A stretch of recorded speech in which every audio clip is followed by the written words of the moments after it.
स्वागत है आपका हमारे इस चैनल में। आज है 4 अक्टूबर 2020। बात करेंगे हिमाचल प्रदेश की बड़ी खबरों पे, तो बने रहे वीडियो के अंत तक। और चैनल पे नए हैं तो चैनल को सब्सक्राइब कर लें, साथ में बेल आइकन को भी प्रेस कर दें ताकि हिमाचल की हर खबर आपको मिलती रहे। तो सबसे पहले बात करेंगे हिमाचल के कोरोना अपडेट पे। हिमाचल में 10 कोरोना संक्रमितों ने तोड़ा दम, आईजीएमसी ने 6 ने तोड़ा दम, आंकड़ा पहुंचा 240 के पार। हिमाचल प्रदेश में शनिवार को 10 कोरोना संक्रमितों की मौत हुई है। शिमला में आईजीएमसी में एक कारोबारी समेत 6 कोरोना संक्रमितों ने मौत हो गई है।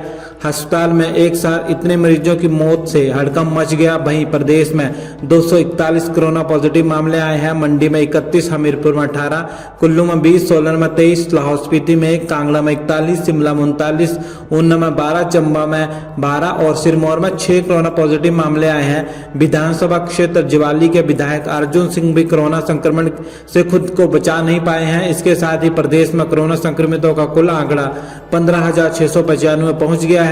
3,292 सक्रिय मामले हैं। अब तक 12,173 मरीज ठीक हो चुके हैं। शनिवार को 197 और मरीज ठीक हो गए हैं। 205 से अधिक कोरोना संक्रमितों की हिमाचल प्रदेश में मौत हो चुकी है। 15 अक्टूबर के बाद खुलेंगे स्कूल। सबसे पहले बुलाए जाएंगे 10वीं और 12वीं के छात्र। कोरोना संक्रमण के खतरे के चलते बंद पड़े स्कूल को 15 अक्टूबर के बाद खोलने की केंद्र की हरी झंडी मिलने के बाद अब इन्हें खोलने की तैयारी तेज हो गई है। फिलहाल इन्हें चरणबद्ध तरीके से खोला जाएगा। सबसे पहले 10वीं और 12वीं के छात्रों को स्कूल बुलाया जाएगा। वैसे भी इनकी बोर्ड परीक्षाओं को अब कुछ ही महीने बचे हैं। ऐसे में इन्हें स्कूल बुलाकर इनके प्रैक्टिकल सहित बाकी बचे कोर्स को भी पूरा कराया जाएगा। कोरोना संकट के चलते नई कक्षाओं में आने के बाद ये बच्चे अब तक एक भी दिन स्कूल नहीं आए हैं। इस बीच इन बच्चों की पढ़ाई को लेकर स्कूल से लेकर अभिभावक भी चिंतित हैं। हालांकि स्कूलों के बंद रहने के बाद भी इन बच्चों को स्कूल लगातार ऑनलाइन पढ़ाई पढ़ा रहे हैं, लेकिन स्कूलों का मानना है कि बच्चों को कक्षाओं में सामने बैठाकर पढ़ाए बगैर बेहतर रिजल्ट नहीं मिल सकता। फिलहाल स्कूलों को खोलने को लेकर केंद्रीय विद्यालय और नवोदय विद्यालय जैसे देश के बड़े सरकारी स्कूल संगठनों ने तैयारी शुरू कर दी है। वैसे इससे पहले सरकार की ओर से जारी की गई अनलॉक 4 की गाइडलाइन आने के बाद बच्चों को स्कूल बुलाने की योजना बनाई थी, लेकिन ज्यादातर अभिभावकों की असहमति के बाद योजना को टाल दिया था, जिसमें 10वीं और 12वीं के छात्रों को 21 सितंबर से बुलाई की योजना बनाई गई थी।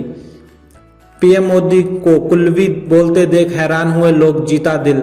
केड़े से तुसा से भी बे अपने प्यारे अटल बिहारी वाजपेयी री सोचा री बदौलत कुल्लू लाहौल ले लद्दाखे री लोका री तैया सुरंगारा तोहफा तुसी से भी बे मिलूं, तुसा से भी बे बहुत बधाई और मुबारक।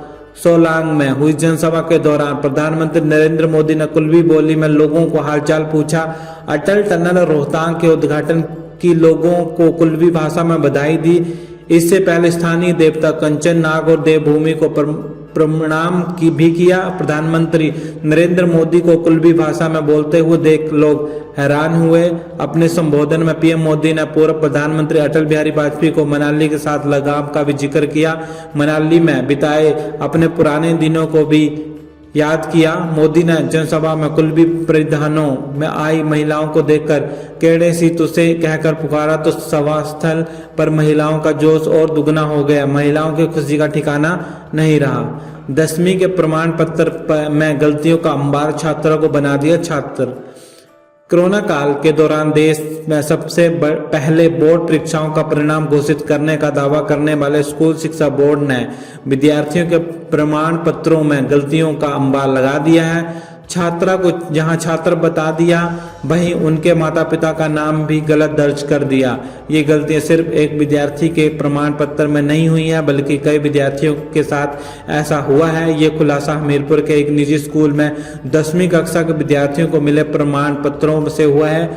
अब बच्चों को जमा कर एक कक्षा में दाखिला हो गया है। स्कूल शिक्षा बोर्ड अध्यक्ष डॉक्टर सुरेश कुमार सोनी ने बताया कि बच्चों की जानकारी स्कूल प्रशासन ही दर्ज पर भेजता है। इसी आधार पर प्रमाण पत्र तैयार किए जाते हैं। गलतियां सुधारने को बोर्ड की ओर से सर्टिफिकेट जारी करने तक 4 मौके दिए जाते हैं। जिन बच्चों के प्रमाण पत्रों में गलतियां हैं वे स्कूल के माध्यम से अपने सर्टिफिकेट बोर्ड में भेज दें। निःशुल्क गलती सुधार दी जाएगी।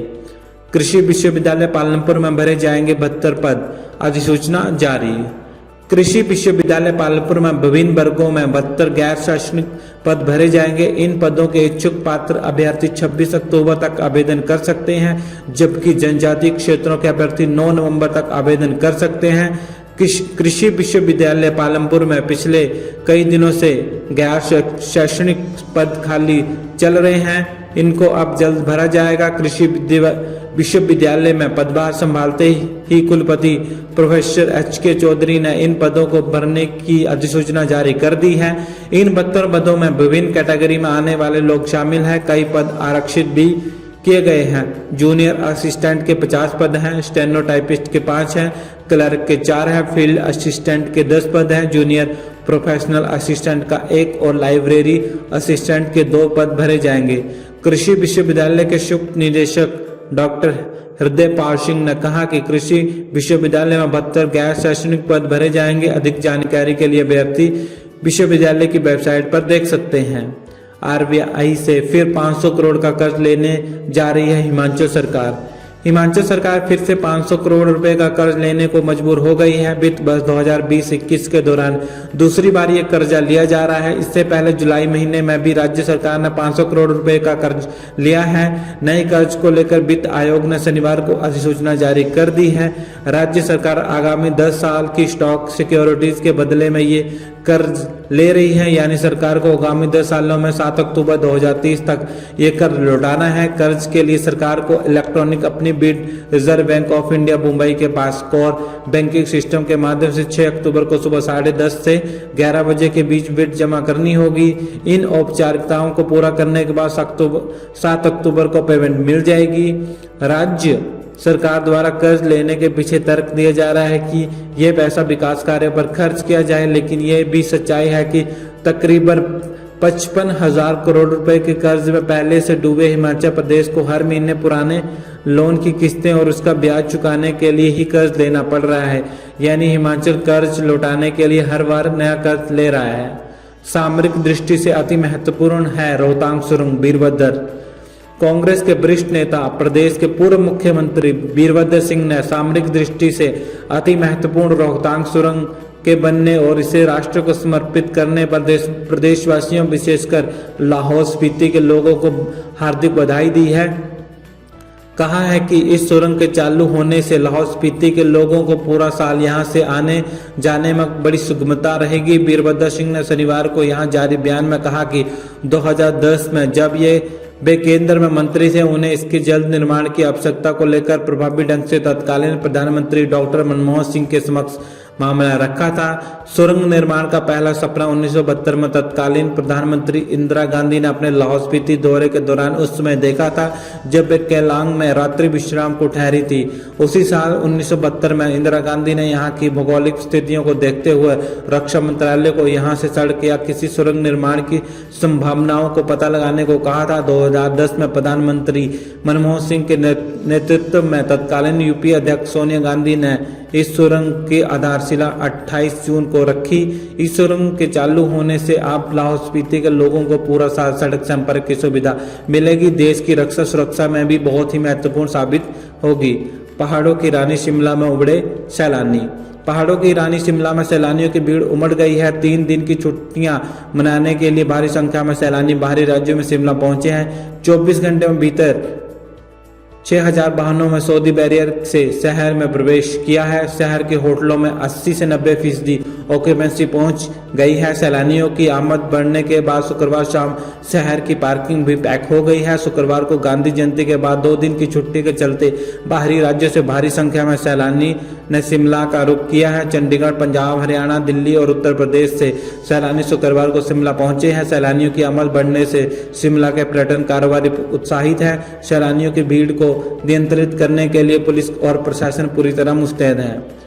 अस्पताल आने वाले हर मरीज की होगी ऑक्सीजन के स्तर की जांच। अस्पताल में आने वाले हर मरीज का ऑक्सीजन का स्तर जांचा जाएगा। अगर किसी व्यक्ति का ऑक्सीजन लेवल 90% से कम पाया जाता है तो उसे अस्पताल में भर्ती होने की सलाह दी जाएगी। साथ ही उनका कोरोना रैपिड एंटीजन टेस्ट किया जाएगा। कोरोना मरीज का ऑक्सीजन का स्तर इससे कम होने की स्थिति में मेडिकल कॉलेज रेफर किया जाएगा। हिमाचल में कोरोना का डेथ रेट कम हो, इसके चलते ये फैसला लिया गया है। अभी कोरोना मरीजों का ऑक्सीजन का स्तर 40 से 50% होने की स्थिति में ही उसे रेफर किया जाता है। ऐसे में व्यक्ति मेडिकल पहुंचने पर ही मृत्यु हो जाती है। हिमाचल में 40% कोरोना लोगों की मृत्यु किसी दूसरी बीमारी के कारण हुई है, जबकि 30% लोगों की मृत्यु का कारण लोगों के सही समय पर अस्पताल न पहुंचना जाना है। स्वास्थ्य सचिव अमिताभ अवस्थी ने बताया कि कोरोना मरीज का ऑक्सीजन लेवल 90 से कम होने के तुरंत बाद अस्पताल प्रशासन को रेफर करने के निर्देश दिए हैं। तो वीडियो को लाइक कर दीजिएगा, चैनल को सब्सक्राइब कर दीजिएगा। जय हिंद, जय भारत।